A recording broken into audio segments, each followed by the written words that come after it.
పంచతంత్ర కథలు. అందులో జిత్తులు మారి నక్క కథ భాగం 1. అనగనగా ఒక అడవిలో ఒక జింక మరియు ఒక కాకి ఎంతో స్నేహంగా ఉండేవి. కాకికి ఏవైనా తినుబండరాలు దొరికితే అది తన మిత్రుడు జింకకు తీసుకొచ్చి ఇచ్చేది. అలాగే జింక కూడా తన మిత్రుడి కోసం ఆహారం తీసుకుని వచ్చి పంచుకునేది.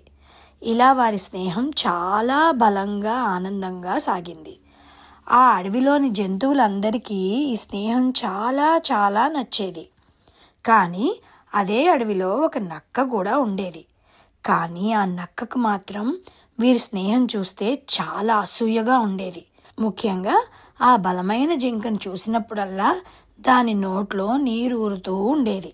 ఎలాగైనా ఈ జింకను మోసం చేసి తినేయాలి అని ఆలోచించింది ఆ జిత్తులు మారి నక్క. ఒకరోజు జింక ఆనందంగా పచ్చిక తింటూ ఉంది. అప్పుడు కొద్ది దూరంలో నిలబడి ఉన్న నక్క ఆ జింకను చూసి మిత్రమా అని పిలిచింది. జింక ఆశ్చర్యంగా చూసి అడిగింది, ఎవరు నువ్వు? నక్క మృదువుగా ఇలా చెప్పింది, నా పేరు సుబుద్ధి. నేను పక్క అడవిలో ఉండేదాన్ని. అక్కడ పుళ్ళు సింహాలు చాలా ఎక్కువైపోయాయి. అందుకే నేను ఈ అడవికి వచ్చాను. నువ్వు నాతో స్నేహం చేస్తావా అని అడిగింది. నక్క మాటలు విన్న జింక అది నిజమే అని అనుకుని నమ్మేసింది. ఆ నక్కను తనతో పాటు తీసుకుని తన మిత్రుడు కాకికి పరిచయం చేసింది. అప్పుడు కాకి జింకతో నెమ్మదిగా ఇలా చెప్పింది, ఓ మిత్రమా, మనకు తెలియని వాళ్లను వెంటనే నమ్మకూడదు. అలా తెలుసుకోకుండా నమ్మితే మనం ప్రమాదంలో చిక్కుకునే అవకాశం ఉంది అని అంది. కానీ జింకకు ఆ మాటలు విని కోపం వచ్చింది. మిత్రమా, మనం కూడా ముందర ఒకళ్ళకొకళ్ళం తెలియదు కదా, తర్వాతే పరిచయం చేసుకుని మన స్నేహితులం అయ్యాం కదా.